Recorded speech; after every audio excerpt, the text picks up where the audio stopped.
ನಿಮ್ಮ ಮನೆಗಳಲ್ಲಿ ಒಂದಗುನು ಬಿಡದಂಗೆ ತಿನ್ಬೇಕು ಅಂತಂದ್ರೆ ಈ ರೀತಿ ನಾಟಿ ಸ್ಟೈಲ್ ವೆಜಿಟೇಬಲ್ ಬಾತ್ ನ ಟ್ರೈ ಮಾಡಿ ನೋಡಿ. ಒಂದಗುನು ಬಿಡೋದಿಲ್ಲ, ಹಾಗೆ ತಟ್ಟೆ ಫುಲ್ಲು ತಿಂದು ಮುಗಿಸಾಕ್ಬಿಡ್ತಾರೆ.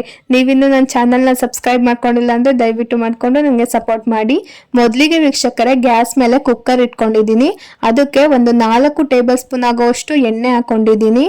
ಹಾಗೇನೆ ಎಣ್ಣೆ ಕಾದಿದ್ದಾದ್ಮೇಲೆ ಪಲಾವ್ ಮಸಾಲೆಗಳನ್ನ ಹಾಕೋತಾ ಇದ್ದೀನಿ. ಏನೇನಿದೆ ಅದೆಲ್ಲದು ಹಾಕೊಳ್ಳಿ. 2 ಹಸಿರು ಮೆಣಸಿನಕಾಯಿನ ಮಧ್ಯಕ್ಕೆ ಸೀಳ್ಬಿಟ್ಟು ಹಾಕೋತಾ ಇದ್ದೀನಿ. ಇವಾಗ ಅದನ್ನ ಫ್ರೈ ಮಾಡ್ಕೊಳ್ಳೋಣ. ಫ್ರೈ ಆಗಿದ್ದಾದ್ಮೇಲೆ 1 ಈರುಳ್ಳಿನ ಸಣ್ಣದಾಗಿ ಹೆಚ್ಕೊಂಡಿದ್ದೀನಿ. 1 ದಪ್ಪ ಈರುಳ್ಳಿ ಹಾಕೋತಾ ಇರೋದು ನಾನು. ಏನಾದ್ರೂ ಸಣ್ಣ ಈರುಳ್ಳಿ ಹಾಕೋತಾ ಇದ್ರೆ 1-2 ಹಾಕೊಳ್ಳಿ, ಸಾಕಾಗುತ್ತೆ. ಇವಾಗ ಈರುಳ್ಳಿನೂ ಅಷ್ಟೇ ಚೆನ್ನಾಗಿ ಹಸಿ ವಾಸನೆ ಹೋಗೋವರೆಗೂ ಫ್ರೈ ಮಾಡ್ಕೊಳ್ಳಿ. ಅದು ಫ್ರೈ ಮಾಡ್ಕೊಂಡಿದ್ದಾದ್ಮೇಲೆ ಶುಂಠಿ ಬೆಳ್ಳುಳ್ಳಿ ಪೇಸ್ಟ್ ಹಾಕೋತಾ ಇದ್ದೀನಿ. 1-2 ಸ್ಪೂನ್ ಆಗೋವಷ್ಟು ಹಾಕೋತಾ ಇರೋದು ನಾನು. ಹಸಿ ವಾಸನೆ ಹೋಗೋವರೆಗೂ ಚೆನ್ನಾಗಿ ಫ್ರೈ ಮಾಡ್ಕೋಬೇಕಾಗುತ್ತೆ. ನಾನು ಹೇಗೆ ಹಾಕೋತಾ ಇದ್ದೀನಿ ಎಲ್ಲ ಕ್ವಾಂಟಿಟಿ ಅಂತ ಅಂದ್ರೆ 5 ಜನ ತಿನ್ಬೋದು ಈ ತಿಂಡಿನ, ಅಷ್ಟು ನಾನು ಮಾಡ್ಕೋತಾ ಇದ್ದೀನಿ. ನೀವೇನಾದ್ರೂ ಜಾಸ್ತಿ ಜನಕ್ಕೆ ಮಾಡ್ತಾ ಇದ್ದೀರಾ ಅಂತಂದ್ರೆ ಸ್ವಲ್ಪ ಜಾಸ್ತಿ ಕ್ವಾಂಟಿಟಿ ಹಾಕೊಂಡು ನೀವು ಮಾಡ್ಕೋಬಹುದು. ಇವಾಗ ಹಸಿರು ಬಟಾಣಿ ಹಾಕೋತಾ ಇದ್ದೀನಿ. ಈ ಕಾಳಿನ ಬದಲಿಗೆ ನೀವು ಬೇರೆ ತರ ಕಾಳುಗಳನ್ನ ಹಾಕೋಬಹುದು. ನೀವು ವೈಟ್ ಕಲರ್ ಬಟಾಣಿ ಬರುತ್ತಲ್ಲ ಅದು ಸಹ ಹಾಕೋಬಹುದು. ಬೀನ್ಸ್ ಕಾಳು ಹಾಕೋಬಹುದು, ಬೇರೆ ತರ ಬಟಾಣಿ ಕಾಳು ಹಾಕೋಬಹುದು. ತುಂಬಾ ತರ ಇರುತ್ತೆ. ಆ ತರ ಯಾವ್ದಾದ್ರು ಒಂದ್ ಹಾಕೊಂಡ್ರು ಆಗುತ್ತೆ, ಇಲ್ಲ ಹಾಕೊಂಡ್ಲಿಲ್ಲ ಅಂತ ಅಂದ್ರೂ ಆಗುತ್ತೆ. ಇವಾಗ ನಾನು ವೆಜಿಟೇಬಲ್ಸ್ ನ ಹಾಕೋತಾ ಇದ್ದೀನಿ. 1 ಆಲೂಗಡ್ಡೆ, 1 ಬೀಟ್ರೂಟ್, ಒಂದ್ ಸ್ವಲ್ಪ ಬೀನ್ಸ್ ಸಣ್ಣದಾಗಿ ಹೆಚ್ಚಿಬಿಟ್ಟು ಹಾಕೋತಾ ಇದ್ದೀನಿ. ನಾನು ಇಷ್ಟು ತರಕಾರಿಗಳನ್ನ ಹಾಕೋತಾ ಇದ್ದೀನಿ. ನೀವು ಇನ್ನೂ ಸಹ ಹಾಕೋಬಹುದು. ಕ್ಯಾರೆಟ್, ಆಮೇಲೆ ನೋಲ್ಕೋಲು ಎಲ್ಲ ಬರ್ತಾವಲ್ಲ, ಅದು ಒಂದೊಂದು ಹಾಕೊಂಡ್ರು ಆಗುತ್ತೆ. ಇಷ್ಟು ತರಕಾರಿಗಳನ್ನ ನಾನು ಹಾಕೋತಾ ಇದ್ದೀನಿ. ಒಂದ್ಸಲ ಚೆನ್ನಾಗಿ ಮಗ್ಗಿಸ್ಬಿಟ್ಟು 1 ಟೊಮೊಟೊನ ಸಣ್ಣದಾಗಿ ಹೆಚ್ಚಿಬಿಟ್ಟು ಹಾಕೋತಾ ಇದ್ದೀನಿ.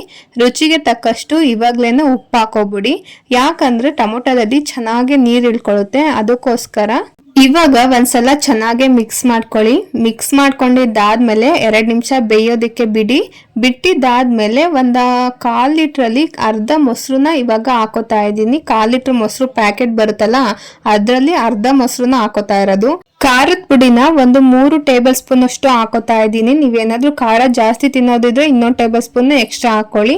ಇವಾಗ ಒಂದ್ಸಲ ಚೆನ್ನಾಗಿ ಮಿಕ್ಸ್ ಮಾಡ್ಕೊಬಿಟ್ಟು 1-2 ನಿಮಿಷ ಬೇಯೋದಕ್ಕೆ ಬಿಡಿ. ಬೆಂದಿದ್ದಾದ್ಮೇಲೆ ಅರ್ಧ ನಿಂಬೆ ಹುಳಿನ ಹಿಂಡ್ಕೋತಾ ಇದ್ದೀನಿ. ನಿಂಬೆ ಹುಳಿ ಸಣ್ಣದಾರ ಆಗಿದ್ರೆ ಫುಲ್ಲು ಹಿಂಡ್ಕೊಳ್ಳಿ. ನಾನು ಮೀಡಿಯಂ ಸೈಜಿನ ನಿಂಬೆನ ತಗೊಂಡು ಅರ್ಧ ಹಾಕೋತಾ ಇದ್ದೀನಿ. ನಿಮ್ಗೆ ಏನಾದ್ರೂ ಹುಳಿ ಜಾಸ್ತಿ ಬೇಕು ಅಂದ್ರೆ 1 ಸಹ ಹಾಕೋಬಹುದು. ಇವಾಗ ಒಂದ್ಸಲ ಚೆನ್ನಾಗಿ ಮಿಕ್ಸ್ ಮಾಡ್ಕೊಬಿಟ್ಟು 1-2 ನಿಮಿಷ ಬೇಯೋದಕ್ಕೆ ಬಿಡಿ. ಸಖತ್ತಾಗಿರುತ್ತೆ, ತುಂಬಾ ರುಚಿಯಾಗಿರುತ್ತೆ. ಈ ರೆಸಿಪಿ ಒಂದ್ಸಲ ಮಾಡಿ ನೋಡಿ, ನಾಟಿ ಸ್ಟೈಲು ಸಖತ್ತಾಗಿರುತ್ತೆ.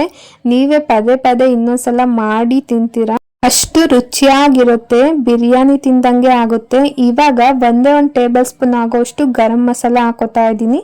ನಾನು ಅಂದಾಜ್ ಮೇಲೆ ಹಾಕೋತಾ ಇದ್ದೀನಿ, ನೀವು ಅಳತೆ ಮೇಲೆ ಹಾಕೋಬಹುದು. ನೋಡಿ, ಈ ರೀತಿ ಗ್ರೇವಿ ಆದ್ಮೇಲೆ ಇವಾಗ ಅಕ್ಕಿನ ಹಾಕೋತಾ ಇದ್ದೀನಿ. ಇಲ್ಲಿ ಬಳಸ್ತಾ ಇರೋ ಅಕ್ಕಿ ನಾನು ಸೊಸೈಟಿ ಅಕ್ಕಿ ಹಾಕೋತಾ ಇರೋದು. ಇದು ಬಾತ್ ಆಗಿರೋದ್ರಿಂದ ಸ್ವಲ್ಪ ಮೆತ್ತಗೆ ಚೆನ್ನಾಗಿ ಉಡುಡಿಯಾಗಿ ಬರಬೇಕು, ಆದ್ರಿಂದ ಈ ಅಕ್ಕಿನ ಬಳಸ್ಕೋತಾ ಇದ್ದೀನಿ.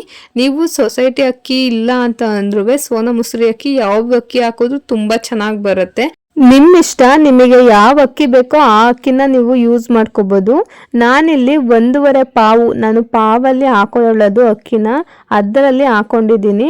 ಅದಕ್ಕೆ ಎಷ್ಟು ಬೇಕೋ ನೀರು ಅಷ್ಟು ಇವಾಗ ಹಾಕೋತಾ ಇದ್ದೀನಿ. ನಾನು ಅಂದಾಜ್ ಮೇಲೆ ಹಾಕೋತಾ ಇದ್ದೀನಿ. ನಿಮಗೆ ಎಷ್ಟು ಬೇಕೋ ಅಳತೆ ಮೇಲೆ ನೀವು ಹಾಕೋಬಹುದು. ಅಳತೆ ಮೇಲೆ ಹೇಳ್ಬೇಕು ಅಂತ ಅಂದ್ರೆ 1 ಪಾವ್ಗೆ 2 ಲೋಟ, ಮೀಡಿಯಂ ಲೋಟದಷ್ಟು ನೀರು ಹಾಕೊಳ್ಳಿ. ಇದನ್ನ 1-2 ಕುದಿ ಬರೆಸ್ಕೋಬೇಕಾಗುತ್ತೆ. ನೋಡಿ, ಕೊದ ಅಂತ ಕುದಿಬೇಕು. 1-2 ಕುದಿ ಬಂದಿದ್ದಾದ್ಮೇಲೆ ತುಂಬಾ ರುಚಿಯಾಗಿ ಬರುತ್ತೆ. ಅವಾಗ 5 ನಿಮಿಷಕ್ಕೆ 2 ವಿಜಲ್ ಕೂಗುತ್ತೆ. ಇವಾಗ ನೋಡಿ ಚೆನ್ನಾಗಿ ಕುದ್ದಿದೆ. ಇವಾಗ ಕುಕ್ಕರ್ ಮುಚ್ಚಳನ ಮುಚ್ಕೋತಾ ಇದ್ದೀನಿ. 1-2 ವಿಜಲ್ ಕೂಗ್ಬಿಟ್ರೆ ಸಾಕು, ರೆಡಿ ಆಗೋಗುತ್ತೆ. ತುಂಬಾ ರುಚಿಯಾಗಿರುವಂತ ಟಿಫನ್ ನಾಟಿ ಸ್ಟೈಲ್ ವೆಜಿಟೇಬಲ್ ಬಾತ್ ರೆಡಿನೇ ಆಗೋಗುತ್ತೆ. ಸಖತ್ತಾಗಿರುತ್ತೆ ಮಾತ್ರ. ನಿಮ್ಮ ಮನೆಯಲ್ಲಿ ಒಂದ್ಸಲ ಮಾಡಿ ನೋಡಿ. ಇದನ್ನ ವೀಕ್ಲಿ ರೆಸಿಪಿ ಆಗಿ ಇಟ್ಕೊಬಿಡ್ತೀರಾ, ಅಷ್ಟು ರುಚಿಯಾಗಿರುತ್ತೆ. ಇದೇ ರೀತಿ ಮಾಡಿ ನೋಡಿ, ಸಖತ್ತಾಗಿ ಬರುತ್ತೆ. ನೋಡಿ, ಈ ಬಾತ್ ನೋಡಿದ್ರೆ ಸೊಸೈಟಿ ಅಕ್ಕಿ ಹಾಕಿ ಮಾಡಿದೀವಿ ಅಂತ ಅನ್ನೋ ಹಾಗೆ ಇಲ್ಲ, ಅಷ್ಟು ಚೆನ್ನಾಗಿ ಉದ್ರುದ್ರಾಗಿ ಮೆತ್ತಗೆ ಬಂದಿದೆ. ಈ ರೀತಿ ಬಂದ್ರೆ ಬಾತ್ ತುಂಬಾ ರುಚಿಯಾಗಿದೆ ಅಂತ. ಈ ವಿಡಿಯೋ ಇಷ್ಟ ಆಯ್ತು ಅಂದ್ರೆ ಲೈಕ್ ಮಾಡಿ, ಶೇರ್ ಮಾಡಿ, ನನ್ನ ಚಾನಲ್ನ ಸಬ್ಸ್ಕ್ರೈಬ್ ಮಾಡ್ಕೊಳ್ಳೋದಂತೂ ಮರಿಬೇಡಿ. Thank you.